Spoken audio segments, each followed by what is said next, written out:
In this video, I want to share with you the 3 most important pros and cons of investing in dividend stocks. And the reason why I decided to make this video is because I see a lot of people that are really excited about investing in dividend stocks because obviously you get some of the money that you invest back into your hands and you can use that money to do whatever you want. However, I want to really tell you the pros and cons so that you really understand this for yourself and that you make the best financial decision that you can, because in many situations investing in dividend stocks is great, but you might be better off investing your money in some other alternative ways. And if you do decide to invest in dividend stocks, at the end of the video I'm going to share with you how it is that you can access this template so that right from your spreadsheet you can track your portfolio and your dividend stocks in a very simple way and also a really powerful way, so that way you are always informed about what's going on with your portfolio. So let's get into the pros of investing in dividend stocks. And the first one, and obviously the most popular one, is the fact that you can make a steady income from your dividend stocks. And this is obviously really nice because perhaps every month or every 3 months, depending on the stock or ETF that's paying you dividends, you're gonna be getting some cash that you can use to pretty much do whatever you want. And I mean, who doesn't want to get a nice cash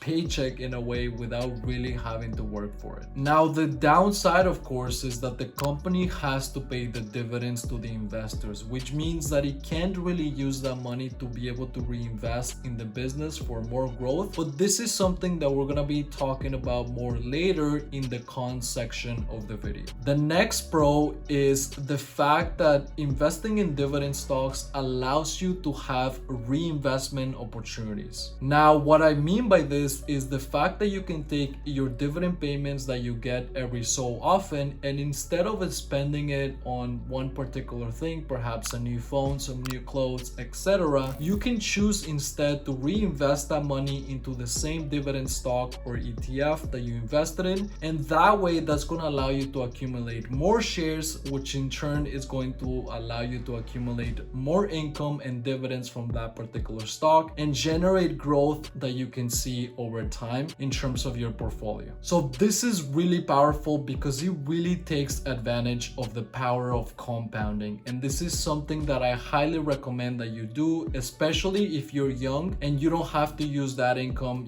to fund your retirement or something like that, but you just really want to build growth for yourself, for your portfolio, so that way eventually you can reap that growth in the future. The last pro that we're going to talk about are the tax advantages. And this essentially means, especially if you're somebody who needs to use that income, so let's say you're looking to retire and live off your dividend stocks and you really need that income, and you also have other sources of income which are really high. In that case, investing in dividend stocks may be a really good move for you tax-wise, because that dividend income in many cases, depending on where you live, may be taxed lower than the general income that you earn through a pension or through your particular job. So that way you can really take advantage of the fact that you're gonna get those dividends at a lower tax rate, which means that you get to keep more of that money to do what you really want with your money. Now let's get into the cons of investing in dividend stocks. And starting off, we have the fact that in many cases when you invest in dividend stocks,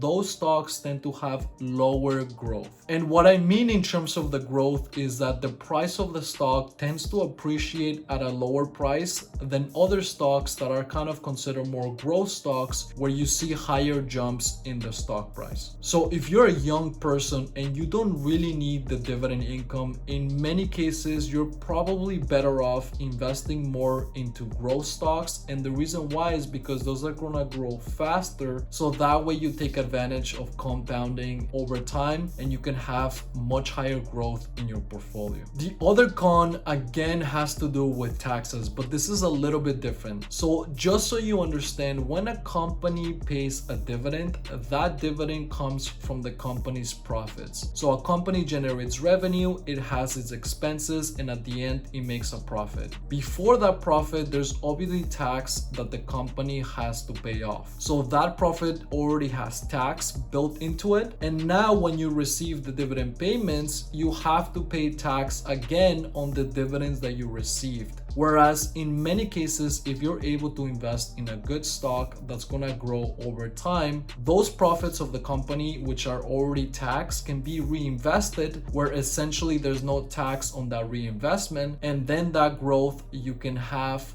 with much lower taxation along the way, which means that at the end of the day, you're gonna have a much higher value. The last con is dividend cuts. And this is very significant because a lot of dividend stocks, the stock price is based on the amount of dividends that the company is paying. So if the company cuts the dividend that the company is giving to the shareholders, then the stock price is also going to decrease. On top of this, because the company is essentially forced to keep paying dividends to investors to keep them happy, so that way they don't sell off the stock, other companies may enter the market, generate competition, and then that might decrease the ability for the company to continue with the dividend payments in the future. Okay, so as you can see, this template is powered by Y-Sheets, and this template, there's going to be a link in the description, but you can also get it by getting the Y-Sheets add-on for Google Sheets or Excel, navigating to Wise templates right here, and then from here you are going to be able to locate the template. Right here you will see that it says portfolio tracker. You can click on it, download it, and then you'll be able to edit it as you wish. What happens is that the data is sourced using the formulas that you can see right here on the spreadsheet. So you select a list of tickers, enter some information like the number of shares that you own and the average price that you pay for them. This is information that you can find very easily from your broker, and then everything else like the graphs, the calculations is done for you. The great thing about this is that you can easily change the ticker to anything that you want. So let's say that in this case we want to change the company to something else,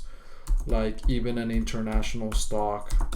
So in this case, all you need to do is use the Yahoo Finance ticker system. You can see this is the Royal Bank of Canada, traded in the Toronto Stock Exchange, and you can see how everything updated. Cool thing about this is that on Google Sheets, you can use the Google Sheets app on your phone so that you can always keep a tab on your investings from mobile. And then at any time via the Y-Sheets add-on, you can click on the refresh data button right here. And what this is gonna do is refresh all of the live data portion, which in this case is all of the price data and the dividend data. And then as you can see, everything will be automatically calculated for you so that you always have the latest data on your spreadsheet automatically.